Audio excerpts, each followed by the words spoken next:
Hi, everyone. This is your host, Kristen Howe, and I am so excited to welcome you to our call with today's guest, Reverend Karen Russo. Now, Karen is an award-winning author who has been endorsed by many of the great teachers.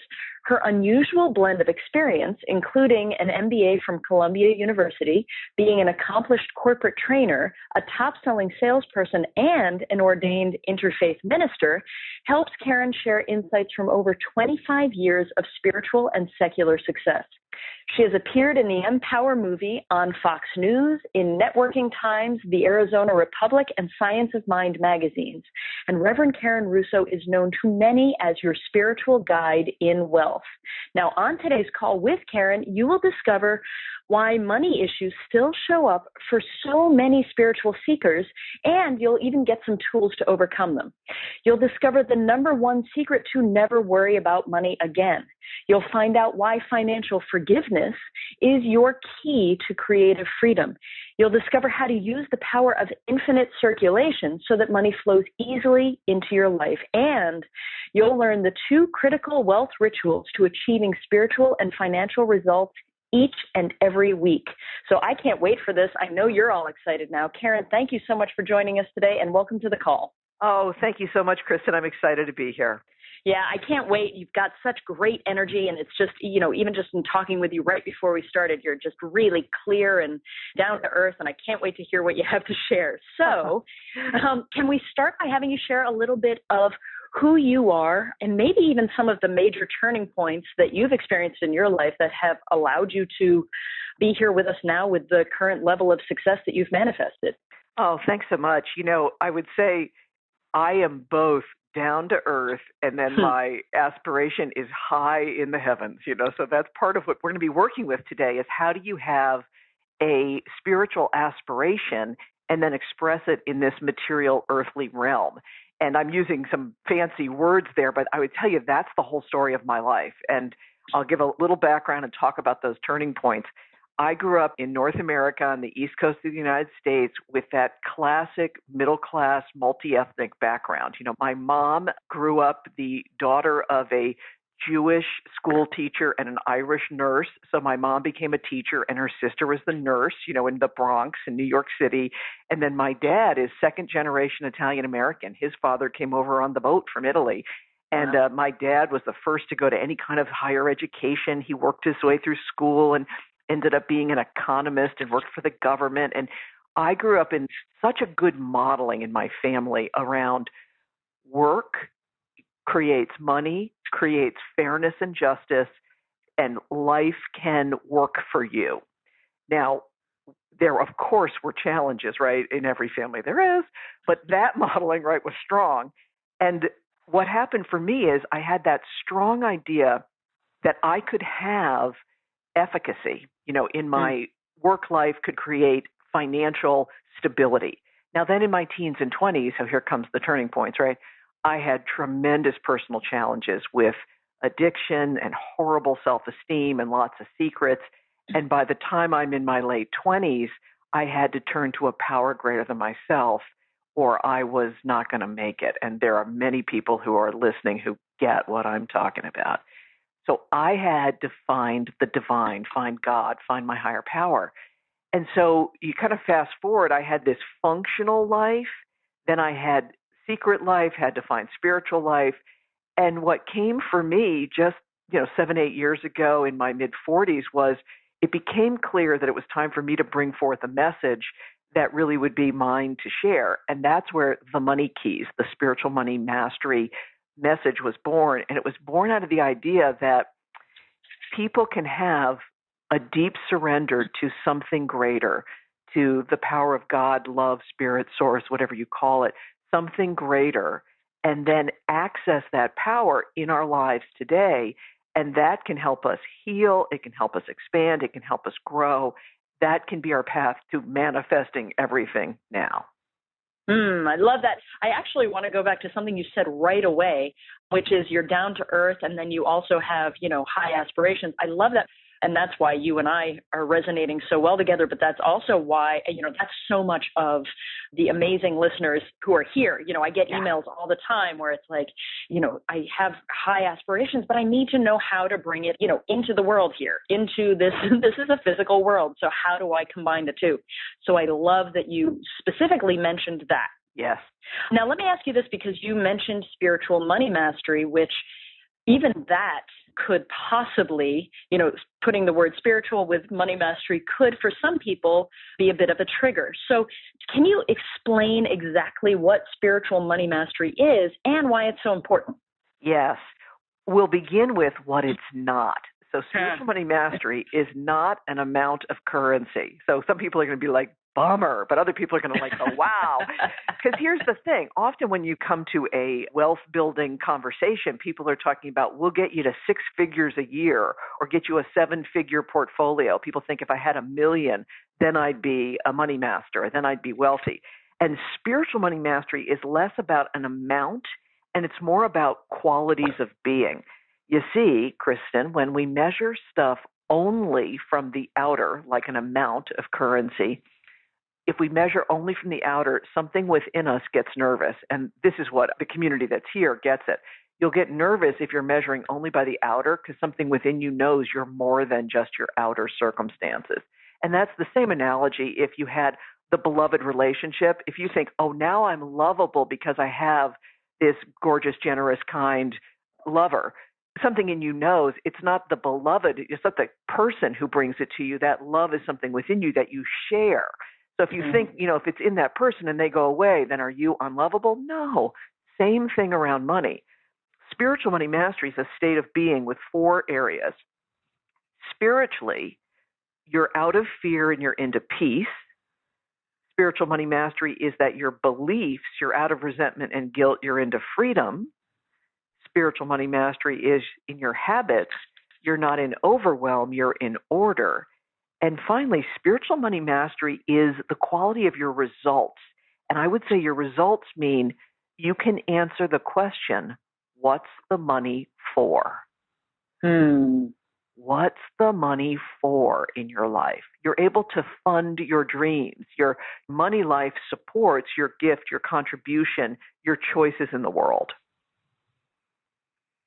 Wow, I love that. Okay, everybody really pay attention to that. What's the money for? Because I think that's not necessarily something that we're trained. I hate using that word, but you know what I'm saying. We're guided to think of, and that's huge. And it's so interesting what you said about how if we're only measuring things externally, something within us gets uncomfortable. I've never heard it phrased quite like that. And the second you said that, I went, ding, oh my God, that's exactly what it is. Well, and think about it, like with all the different work you do with helping people with, whether it's relationship, whether it's get a hit record, or whether it's, achieve a certain weight, it's like if you just measure from that outer, there's an emptiness there, because if it doesn't have like a purpose and a meaning and connection to something greater, that part of us that's nervous, that part of us is so wise, because everything in the external is going to come and go. And if we think our security or our love or our worth comes from the external, we're always going to be disappointed, not because the universe is taking it away, but because external things of their nature are of this world, which means they have beginning, middles, and ends. Absolutely. Yeah, and I do. I love how you're putting all of this. Okay, so let's talk about money issues. And specifically, for people who are maybe business owners, professionals, even spiritual seekers, why don't money issues, when, all of this stuff that we're being surrounded with and these new ways of approaching it, why don't money issues just sort of magically disappear? Well, there's good news and there's bad news. Now, which do you think our audience would want first? Okay, good. Well, I'm happy either way. I tend to, in my life, always prefer bad news first so that then I can be left with the good news, but either way works. Let's do that. So here's the bad news, is that we're programmed to replicate the experiences of our past. So the bad news is money issues won't disappear unless you do something different. And what most people don't realize is that they're not working to develop themselves in 3 critical areas. And the bad news is unless people really do develop 3 critical areas, they'll likely just replicate the events of the past or rebel against the events of the past, but you'll be past-oriented. And for many people, if you want something to change, it's bad news that if you don't develop, you won't. Now, of course, there is good news. And the good news is this, is you can do it. We can do it. I can do it. Kristen can do it. All of us can do it because we are, there's universally the God, source, truth, higher power is an infinite supply system. We're one with it. The good news is that we absolutely can, in this moment, in this call, in this conversation, have a different experience of our money just by activating 3 critical areas. Ooh, okay. Yeah. Well, that's exciting. So, and anybody can do it? I mean, it's not like, well, most of you can do it. Is this, and I say that sort of flippantly, but I'm curious because I think a lot of people hear stuff and go, oh, well, when she says that, she means everybody except she doesn't realize what I'm going through. So really, truly, anybody can do this. Absolutely. I would say this, in fact, this is a really important point. And this is why, we're in such a conversation about transformation and personal growth that transcends gender, ethnicity, first world, background, experience, skill-based, economies, government. Absolutely every individual can have a fuller expression of their 3 areas, which is their spirituality, their beliefs, and their habits. And through a fuller expression and more alignment with what are called the money keys, the laws of money, in this moment, you can be experiencing more peace, more freedom, more flow. Amazing. Okay, so we're going to talk about those 3 critical areas a little bit more. However, before we do, can we talk about when we don't address those 3 critical issues, what happens then? What problems arise then? Yeah, and this is really important. So people will start to tune in to where might I be out of alignment. And I'd encourage, listen, I'm going to tell a story about each of the 3 areas. And you can partly be listening for which is the one that's got me caught. So here's what it can cost you. So, for example, Kathy, this is a story about losing her spiritual foundation. So when I met Kathy, she's a business owner who was really struggling. And at the time, she has a business where she was selling and distributing plastic promotional products to the mortgage industry. Now, this would not be a business we'd recommend, right? Plastic products are going out of style, and the mortgage industry is an industry that's definitely retrenched from creating little leave-behind tchotchkes. This is a different kind of business model at this point. So Kathy was feeling all this pressure from her vendors. Customers were leaving. She was worried about her future. And that worry had her working at a frantic pace. She'd get up first thing in the morning, kind of like bolt awake. She'd be frantic to get working, and she was doing the wrong things. She was worrying about the past, thinking about what she should do, and then sometimes she'd be frozen with fear for taking new actions. She would be rushing into her home office, but then exhausted when she left. And for her, it was affecting. She had lost her savings, her health was suffering, her partnership was challenged. And this is something for her that really was like the final thing, is that she has a really strong relationship with her animal companions, and she felt she wasn't like caring and connecting for her animals where she should be. So I will tell you, she lost her spiritual connection, and it was costing her. Yeah. And I could just feel, even just talking about it, I can feel like the heaviness of that. Oh. All right. Then I'll tell a story about Grace. Now, Grace was challenged in the area of belief. And belief is our thought, emotion, and conversation held in place by repetition and intensity. That's what beliefs are. They're patterns. For Grace, she was an educated young professional who very much wanted to give back. So a young African-American woman, she had this dream. She wanted to help women of color with entrepreneurial ventures. And she wanted to give back, but she had this like self-recrimination. She felt bad because she had joined a direct marketing program, a network marketing program, and it hadn't gone as planned. She'd done a little real estate investing. It hadn't gone as planned. And, when I met Grace, a little bit older, it was like, oh, honey, we've all done that. I mean, who hasn't done that? But she was at that point in her life where she felt really bad about it. And she felt a little bit ambivalent because she was spending 10 hours a day in a cubicle as a risk analyst for a large tire manufacturer. and feeling like I should be doing something different. I should escape this cubicle, and I've got to save up my own money and start a venture capital incubator and, and spend at least 5 figures and 6 months. And she really had this like confusion. And for her, that meant that she really felt her options got narrowed. She felt confused about how she presented herself, and her creativity was stifled. Mm. Oh. All right.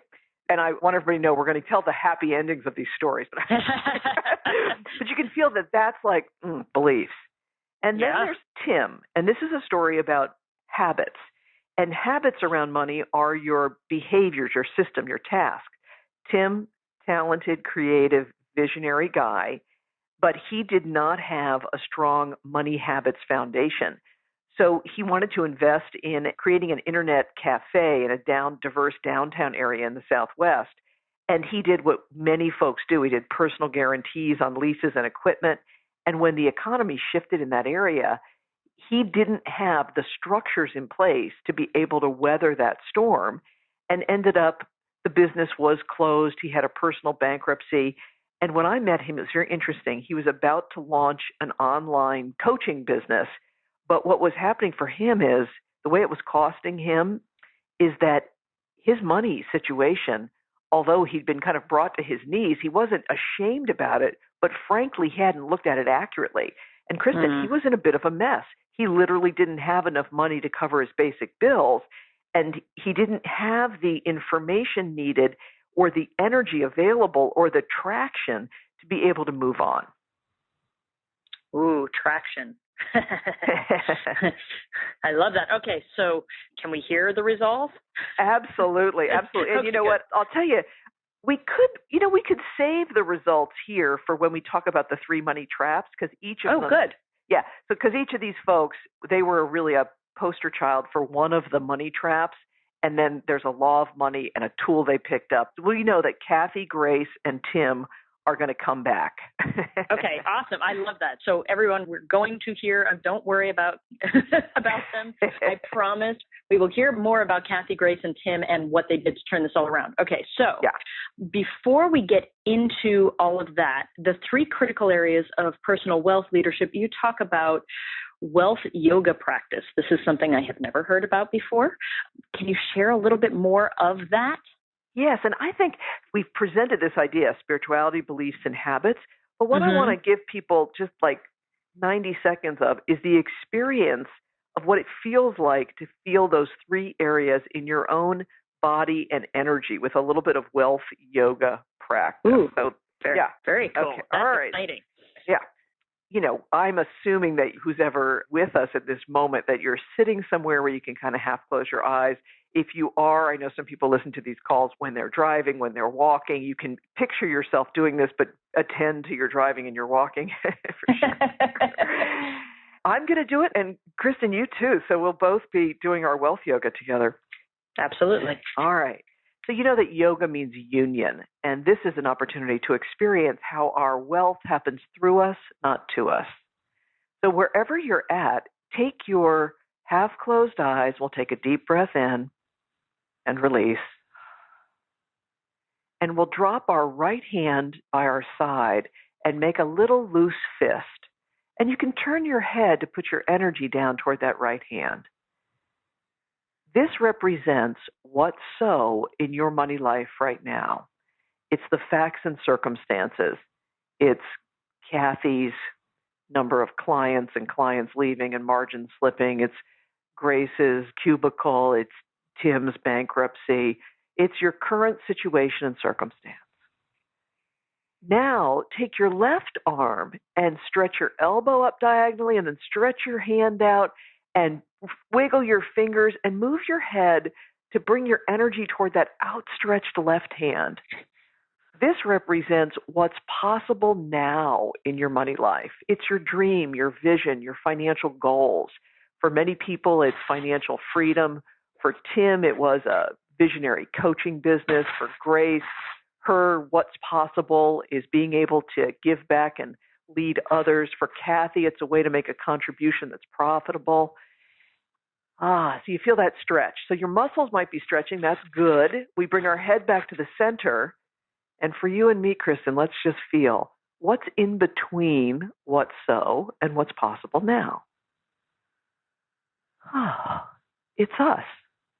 And it's three areas of who we are that's creating our wealth experience.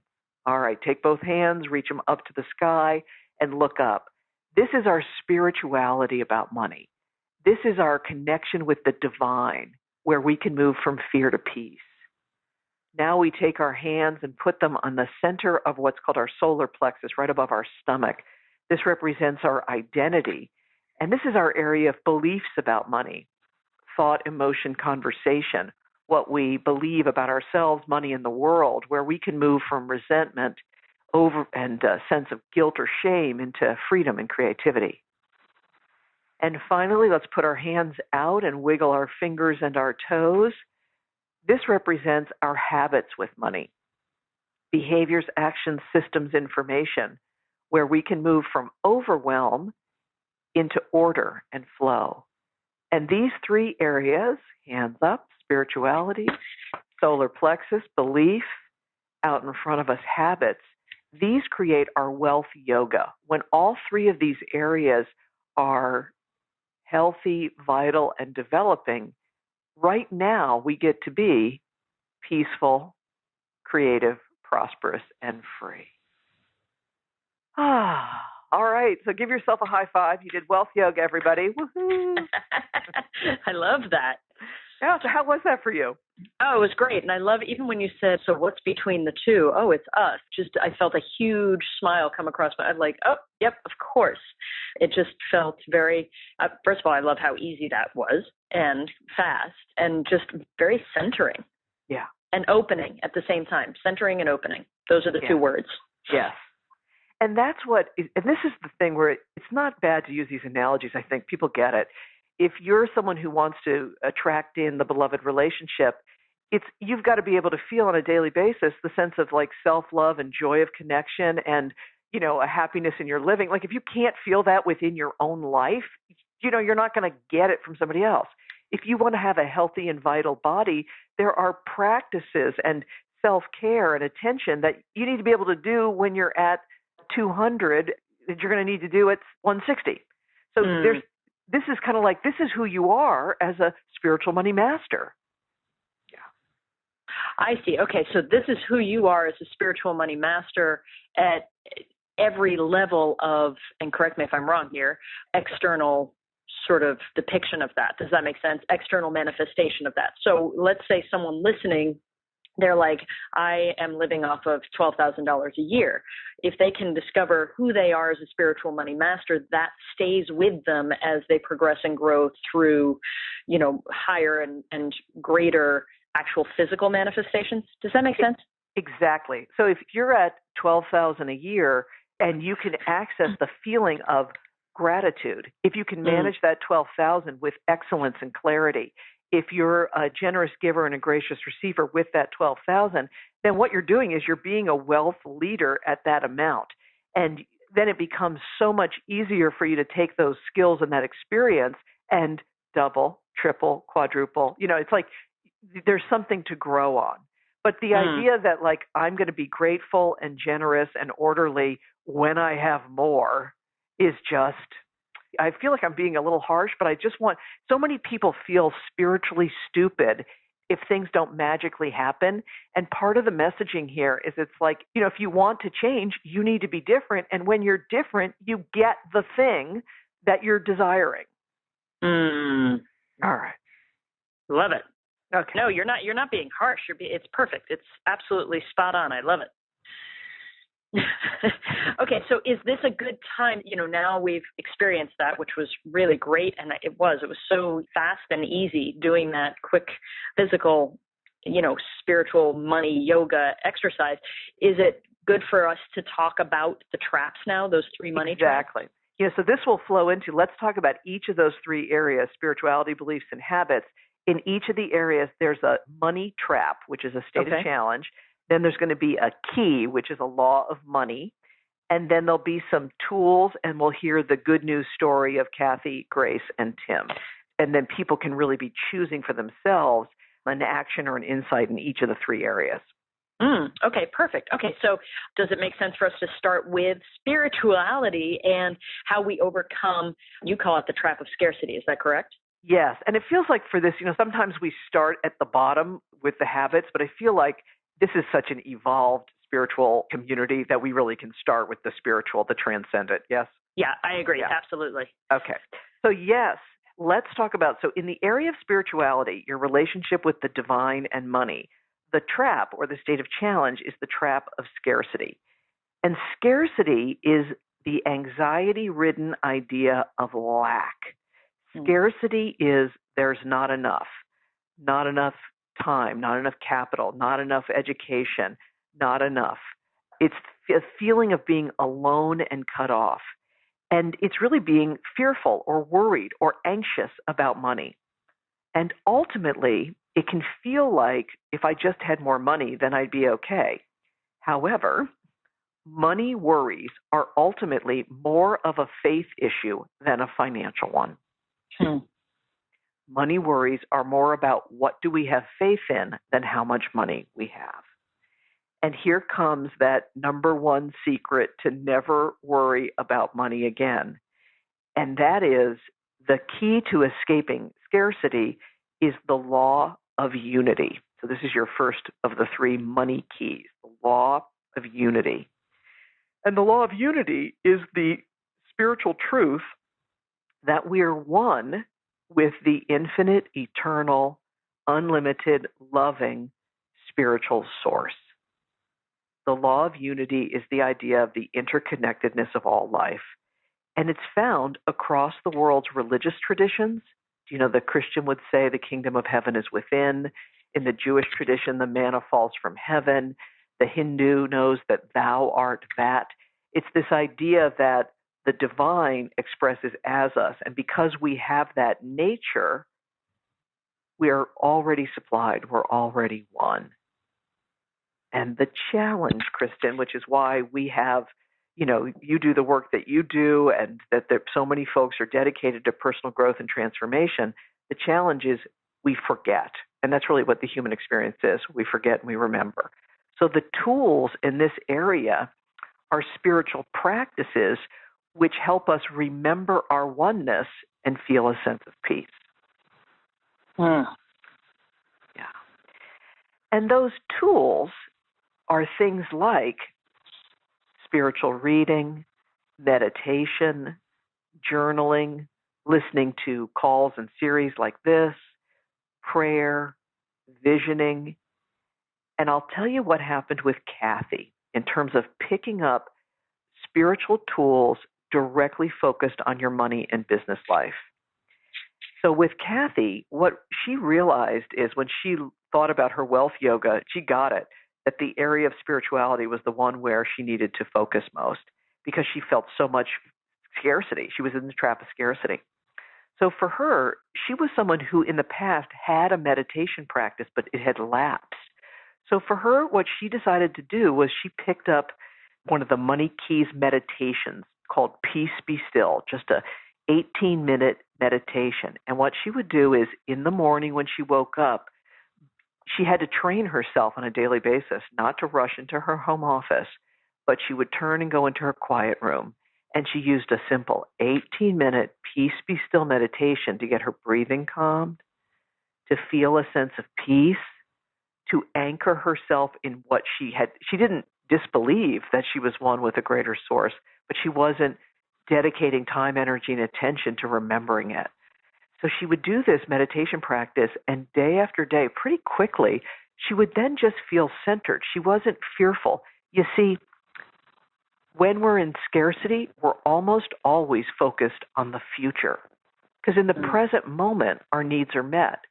But when we start to project into the future, that's when we'll feel fear. So when Kathy got herself centered in the present, she'd go into her home office and she'd be able to act rather than react. And one of the first things she did is she started to think about other options for products that she could distribute. she still had to work with vendors to make sure the margins were good. She still had to reach out to new potential customers. She still had to see how she could best service her past clients.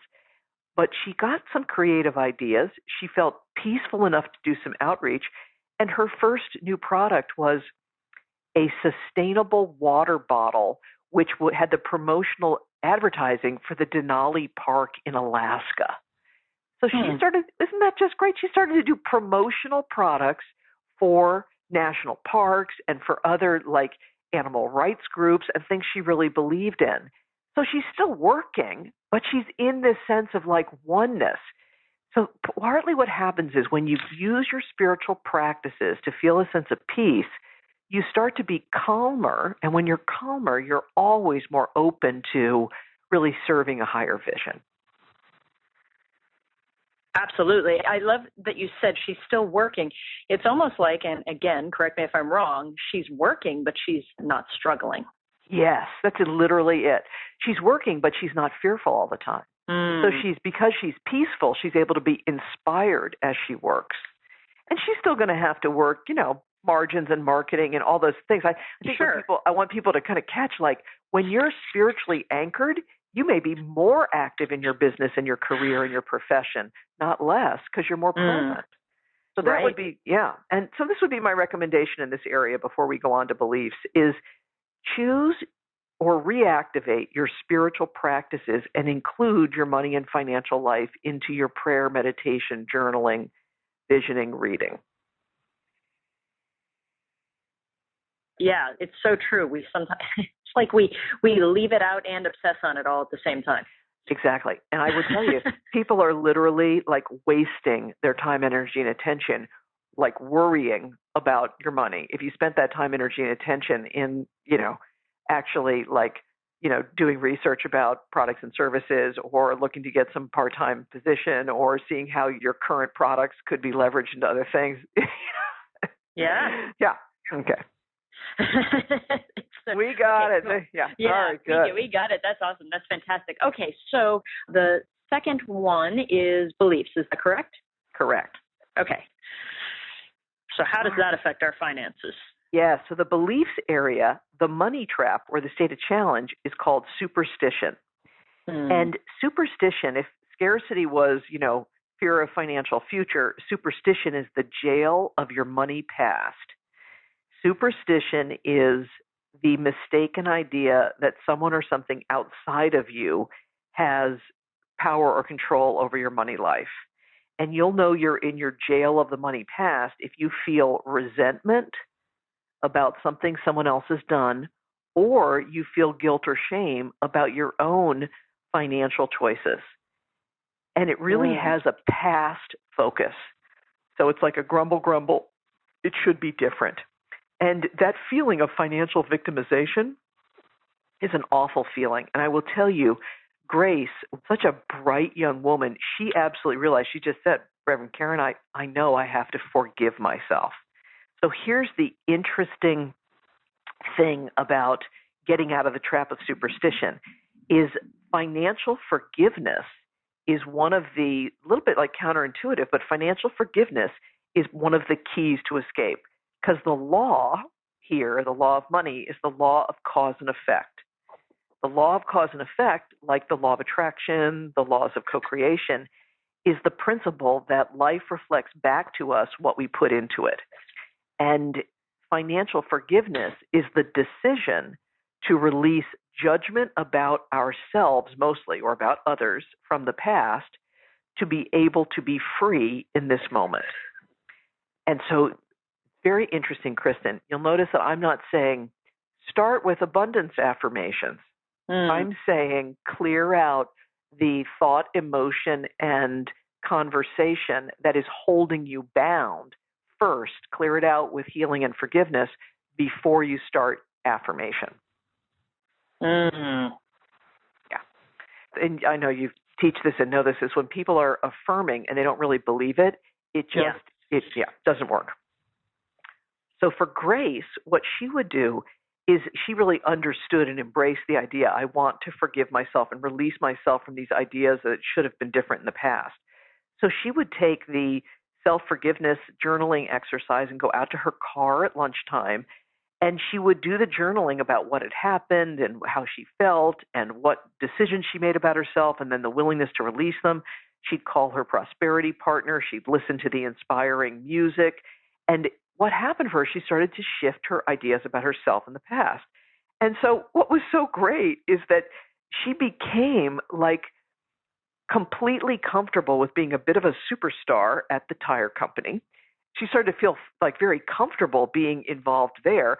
And they started to say to her, we'd really love for you to travel to get you out of that cubicle.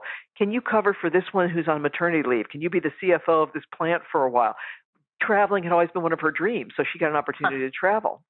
And you know how she'd been thinking, I'm going to need 5 figures in 6 months to create a venture capital thing for young women. Her alumni association called and said, we're looking for someone to mentor our young women, and you'd be an ideal candidate. So she had the opportunity to be like, all the infrastructure's there, all the women are there. She just comes in and gets to give her gifts. She got to have creative solutions to her desires that she could not have manifested if she'd been feeling terrible about herself. And then on top of it, just affirming, you know, I'm a billionaire with lots of creative opportunities. It would have been so awkward. And so that's really, I would say that's my recommendation for people is do your financial forgiveness work to shift your own beliefs about yourself and your worthiness. Interesting. And I have a question about that. What if we know that there's stuff there, and yet we don't know the specifics of what we need to forgive? Does that make sense? Mm-hmm. Mm-hmm. Is there something we can do then? Absolutely. That's a great question. Here's the thing. You know there's stuff there, but you don't quite either know. This would be someone perhaps who'd had a series, like a childhood thing or an abuse thing or a spouse thing or something like that, where you don't even know what happened. You just know something you like, there's just a pain or a trauma or something from the past. Mm-hmm. But here's what you do know. You know how it's operating for you right now.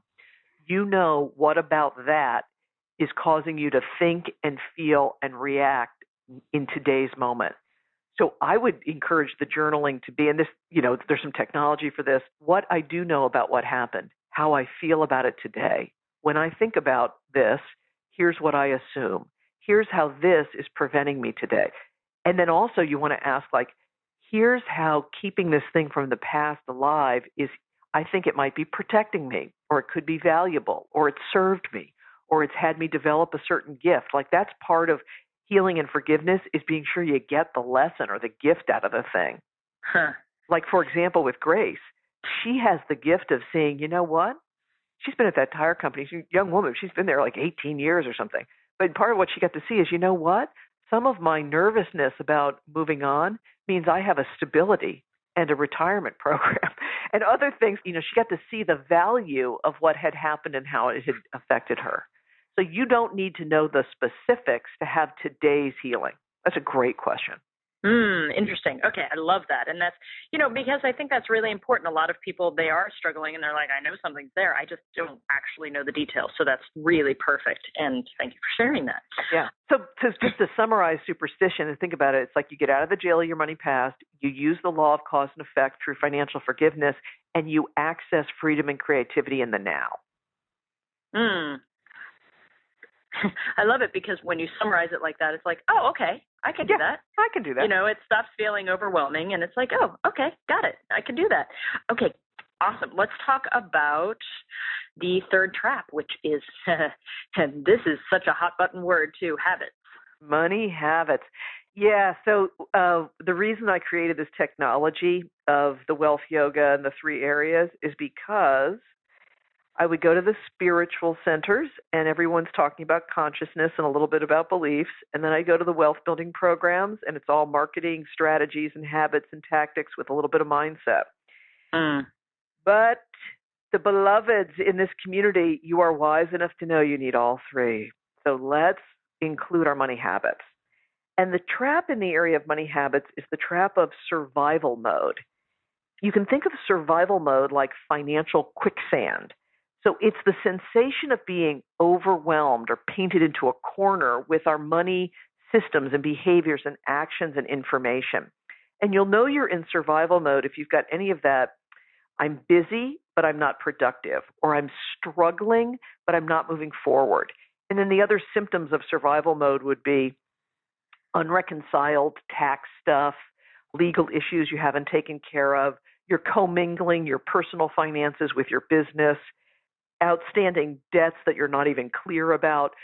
And none of this means you're bad. And I also want to mention, I've seen people, a $60,000 healer, have survival mode, and I've seen people with a $6 million spec real estate company or a $6 million advertising firm be in survival mode. Yeah. So one of the things we think is like, if I had more, then this mess would get cleaned up. But, you know, if you pour more onto a mess, you can relieve some tension. But the real call in survival mode is for the law of circulation. And the law of circulation is the spiritual principle. It's the money key that all of life is giving and receiving. And that's how you get out of survival mode. And this is a little bit counterintuitive, that you start by being a giver in order to be a receiver. And I'll remind everybody about Tim. So there's Tim, you know, visionary, bright guy, spiritual consciousness, but his money situation itself was somewhat of a mess. And even though his amounts were modest, he picked up, there's 5 or 6 different tools in this area, and the ones I want to emphasize are having a money management system, a percentage system, and then also spiritual giving. So a money management system means that, and I'll combine it with spiritual giving, is that you give thanks for the 100% that does come to you from whatever channel it comes from. You give thanks for the 100%, and then off of the top, you do what's called spiritual giving. Now, many might be familiar with the idea of tithing. T-I-T-H-E is a tenth. That means a tithe means a tenth. And for example, you know, people for thousands of years have given thanks for the 100% and leave 10% behind with their spiritual source. So that's a, you know, just like, you know, meditation for years has been do 20 minutes in the morning and 20 minutes in the evening. You know, that's something, if people have been doing it for thousands of years, I pay attention. So tithing's been around. And what tithing is, so for example, our company, the Money Keys, we're a tithing company. We give thanks for the 100% and leave 10% behind. My husband and I personally were tithers as well. But if people are just starting, you can be a spiritual giver, which means give thanks for the 100% and then generously and consistently and off of the top, give some percentage of the money that comes in to people, institutions, and causes that inspire you, that make you feel closer and more connected to your spiritual source, to the divine. And that's different from charitable giving. It's different from, you know, giving to your friend. Spiritual giving is really about like unattached giving to the divine. And when you are a spiritual giver, what happens is you're literally training your nervous system, you're training your money systems, you're training your spiritual systems to, in this moment, I'm so grateful for the 100%, and I'm a giver. I'm a generous giver. And because the law of circulation is always working, you receive back gracious receiving. And you train yourself off the top to give a percentage, be a spiritual giver. So Tim reactivated a practice of spiritual giving, and then he used a system to say, after you're a giver, then you want to move into some percentage goes to some kind of savings, and some percentage goes to fun and play. Like, isn't that a little ironic? But off the top, even if it's 0.1%, or even if it's a few dollars or change in the jar of the refrigerator, but something off the top goes to saving and something goes to fun and play.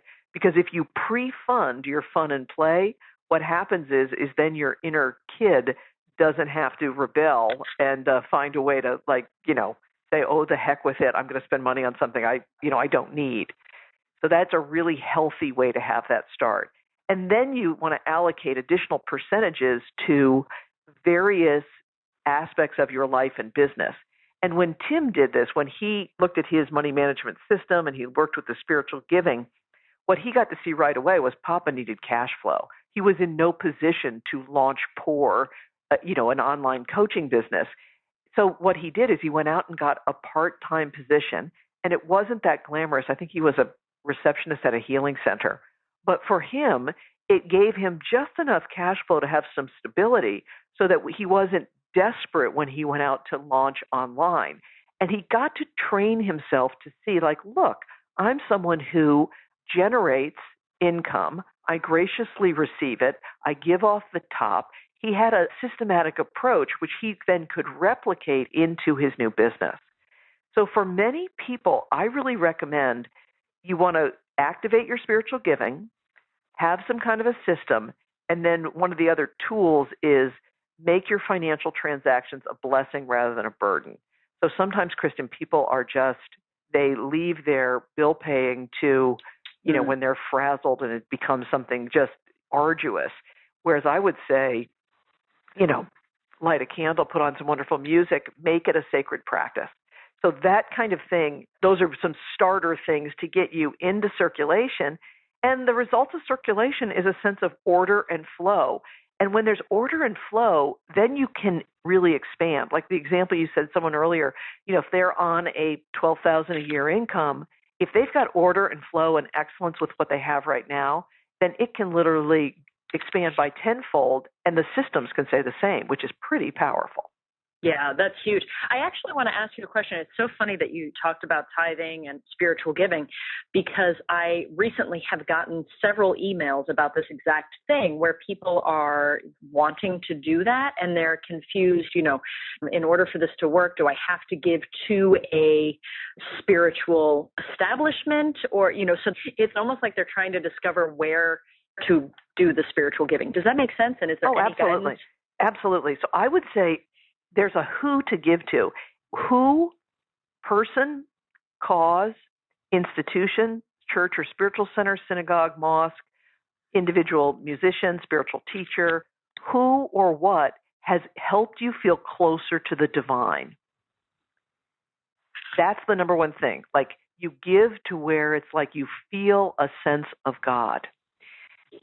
So it doesn't mean you give to people who are needy, or you give to where, you have to give to a charitable or a tax deductible place. Like sometimes what's really cool is to give to someone who, quote, doesn't need it, unquote. Like, I've had spiritual mentors and teachers where I've been like, oh, that, a prayer partner prayer you said for me, or I see how you're living your life in this way. It's very inspiring to me. And so I'm very free-flowing and I do it every week. We're about to talk about the wealth rituals. I do my spiritual giving on Mondays, Money Monday, and where have I been inspired in the last week? And it's really fun and fresh. And then there's also spiritual giving, for example, that you can do on an ongoing basis if you're active in a spiritual center or community, or you love Kristen's interviews and they've been valuable to you. Tithe where you feel spiritually fed. Interesting. Okay. And I even love that. We are going to talk about those now. But that idea of it doesn't have to be like you pick something and that's it for the rest of your life. You can make it fun in terms of where was I inspired this week? That's exciting. Yeah. So do you want to quickly sum that up for us? I know Absolutely. You've been doing that. And it's so in the area of habits, the trap is survival mode or overwhelm. The key to escape is the law of circulation, giving and receiving. And when you use these tools, like Tim, you establish order and flow, which allows you to grow. Okay. Fantastic. I love that. All right. You just mentioned the rituals. So let's talk about those. What are wealth rituals that keep us in faith and focus with money? Yes. Money Monday and Faithful Friday. So it's really important to have consistent behaviors that anchor you with your spirituality and your financial behaviors. So Money Monday is where you develop your wealth through the action. And on Mondays, you set your intention for the week. You might think about your wealth vision and what are the actions I'm going to take. And then also on Money Mondays, you give thanks for the 100% that's come to you in the past week through your business or your personal. Do your spiritual giving. And I also like to have I suggest that people also do their bill paying or their other activities on Monday. Now, you could do it Sunday evening, you can do it Monday mornings. Money Monday is just the idea of focus, action, giving, intention at the beginning of the week. And then, focus, action, giving, intention. Okay. Yeah. And if you think about it, Money Monday is the masculine aspect of wealth building. Okay. And then Faithful Friday is building your wealth through awareness. On Fridays, you give thanks for how your actions and intentions brought you greater wealth and prosperity. You look back over the week, you give gratitude to yourself. You also do your gratitudes for the spiritual qualities of the divine that have shown up through your money life. So Kathy, when her Faithful Fridays, she's saying, wow, the peace and creativity of God, which are my qualities in my business, they showed up with this client or this resolution or this idea. So you give your faithful gratitudes to spiritual qualities. And really, Faithful Friday is the feminine aspect of wealth building, which is if you can't feel grateful and satisfied, it's really hard to be able to have more. And those rituals, Money Monday, Faithful Friday, keep you in a rhythm. Yeah, I love that. And it's so easy to build that in. I'm literally sitting here going, oh, okay, great. I'm going to build that in right now. Mm-hmm. You know, that's such a fantastic thing. So share this with me because, I mean, everything you have shared is so fantastic. It's spot on. It does. There's a feeling, like I said before, of like, oh, I can do that. And that's very exciting, you know, to feel that way, that we're like, oh, I can do that. You know, you gave us those 2 spiritual rituals that will, I mean, we can put them all into practice right now. When people are really working with, you know, money keys and everything you're doing here, do you have, it helps us all understand what's really possible on the larger scale. And I know you've shared with us those 3 wonderful people that managed to join us throughout the call with their story, which was very helpful. But, you know, do you have any other stories that you can share with us to let us know what's possible when we work with what you're teaching? Absolutely. Let's talk about Judith and Shantae. Okay. So Judith, you know, sort of a like midlife management executive who had this habit of not managing her money well, but doing fine in her career. It was really interesting. So she had some shame about this, but she had debts for several different credit cards that had been languishing. She felt that she sometimes would price her services. She would underprice her services and give stuff away for free, partly because she felt a little bit of shame about how she handled money. And what happened for her is she started to adopt these, you know, spirituality beliefs and habits, and she started to engage in some of the daily practices. And she started to clean up her own awareness and consciousness. And the way that over time things happened is she created a plan for paying off her debts. She told the truth about her complete financial situation. She stopped giving away her services for free. She created some new products and started to attract new clients. So she's literally now she's almost debt-free and able to set herself up professionally and financially for the long haul.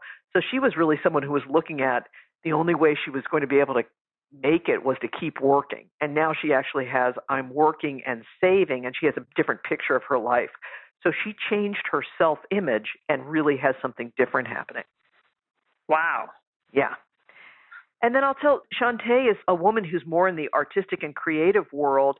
She had a partner who lost her job, and between the two of them, a lot of fear and overwhelm. They retreated a bit, and what she found that she needed to do was she was sort of very busy, but she wasn't really spiritually connected. So for her, she decided to invest time, energy, and attention, and she adopted the 21-day approach that we'll talk about in a moment.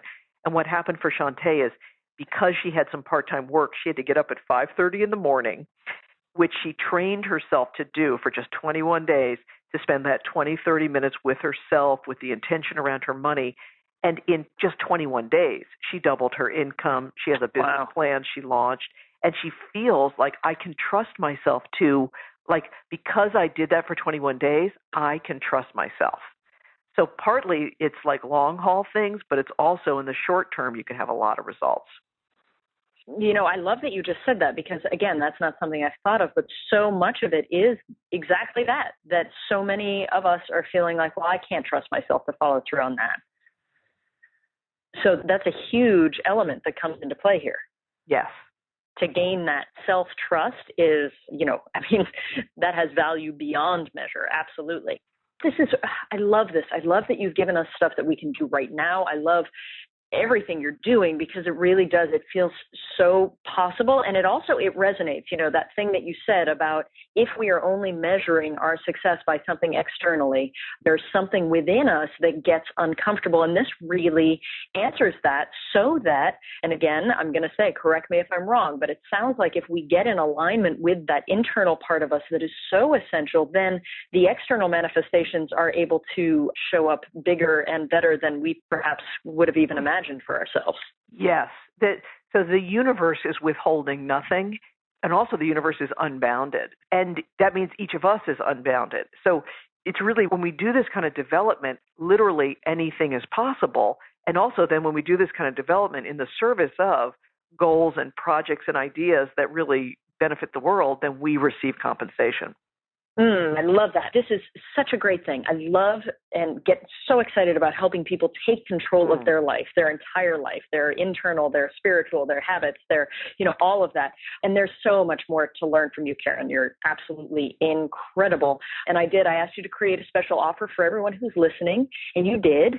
So everyone, I highly, highly, highly encourage you, cannot encourage it enough, to go to Karen's special offer right now to experience this for yourself. It really is spectacular. So we've made it really simple for you, and you can just click the special offer button that's on this page, and you will be sent right there.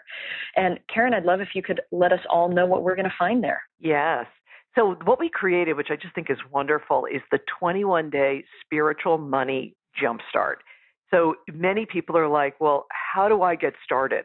And what I decided to do was just completely answer. It's like, what you do is you say yes, and then for 21 days, you're going to have a morning and an evening short practices where all of it is done for you, which means you get to choose a project you're going to work on for the 21 days, a financial goal, and then daily you'll have a 20 to 30 minute time in the morning and a 5 to 10 minute in the evening where you'll already set up for you an audio or a reading or a journaling activity that combines and interweaves all the different traps and laws and sequences, so you don't have to be the one who designs it. You're just like if you were going to do a 21-day workout boot camp for 21 days, you don't have to figure out what to do. You just have to be like, all right, let me just do these planks. Right. Yeah. So for 21 days, you get to have step-by-step daily spiritual practices to manifest your goals. And you'll see here on the invitation letter some of the key things we've talked about, that your money life can't change if you stay the same. So this is going to help you to be connected to spirit and confident with your money. And on a daily basis, you're investing in yourself with daily spiritual practices that are dedicated to your goals, with the spiritual laws all woven in. And the reason it's 21 days is 21 days is the shortest amount of time to transform consciousness. It's 21 days of doing something repeatedly gets results. So you choose a project, and then what we deliver to you in this wonderful offer is a complete download page with morning readings and exercises and intentions and musical tracks and journaling and PDFs and all of that. And then afternoon practices that often include a musical track, a short reflection, and the ability to say the Money Keys affirmation. And after 21 days, you get to you'll have done many of the things. You'll have done the peace thing that Kathy did. You'll work with spiritual giving like Tim. You'll have an opportunity like Grace to do forgiveness. All of those practices are woven in the 21 days in a perfect sequence. And then we've also included bonuses about your money team, a PDF of the book, The Money Keys, an interview about love and power, and that if you were intrigued by that masculine and feminine qualities of wealth, there's a wonderful teaching from me on that. So it's a very comprehensive 21-day jumpstart that you can do in 21 straight days. If you need to stop a day or restart, you'll have it forever. You can use it again and again, plus some amazing bonuses that you can have to keep going. I love that. And I love that you're like, yep, the first step is literally equating it to a workout is perfect. It's like you just have to say yes to this period of time. You don't necessarily even need to fully, completely get why it works. You just know that it does and just do it, which I love, right? And you've made it really simple. So when we start working with this, when we say, yep, I'm signing up for the 21 days, I'm doing this, what are some of the things that we could expect to start experiencing pretty quickly? I would say the first one is a change in your self-image about yourself and money. So you start to be like, wow, I'm a leader in my money life. And if you're already doing well in your money life, which a lot of people are, you get to be like, wow, how good could it get? I mean, I will tell you, like, your idea about yourself and what's possible will transform immediately. And then stuff gets cleaned up. You'd be amazed. In 21 days, people have paid off loans, reconfigured things, solved old problems, launched a new product, found some new income, had the energy to reconcile something. So you can get stuff done. And you also start to like set up the future, a way of being, so that after these 21 days, the idea of having a regular weekly rituals be easy for you. So I would say you expect to have spiritual and financial results. Wow, I love that. And so exciting. And I love that even, what you said, because there are going to be some people that are like, well, yeah, I am doing well financially and I want to go to the next level, or even I'm doing well financially and yet I'm not really fulfilled and happy. So I want to marry the two together finally. So it sounds like that answers sort of all of this. Is that correct?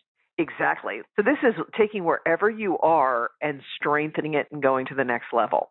And I would say that because you're working with spiritual principles, there's no end. Do you know, like, think about it. So obviously I'm into health and fitness as I get older here. I'm always going to work strength, flexibility, and endurance.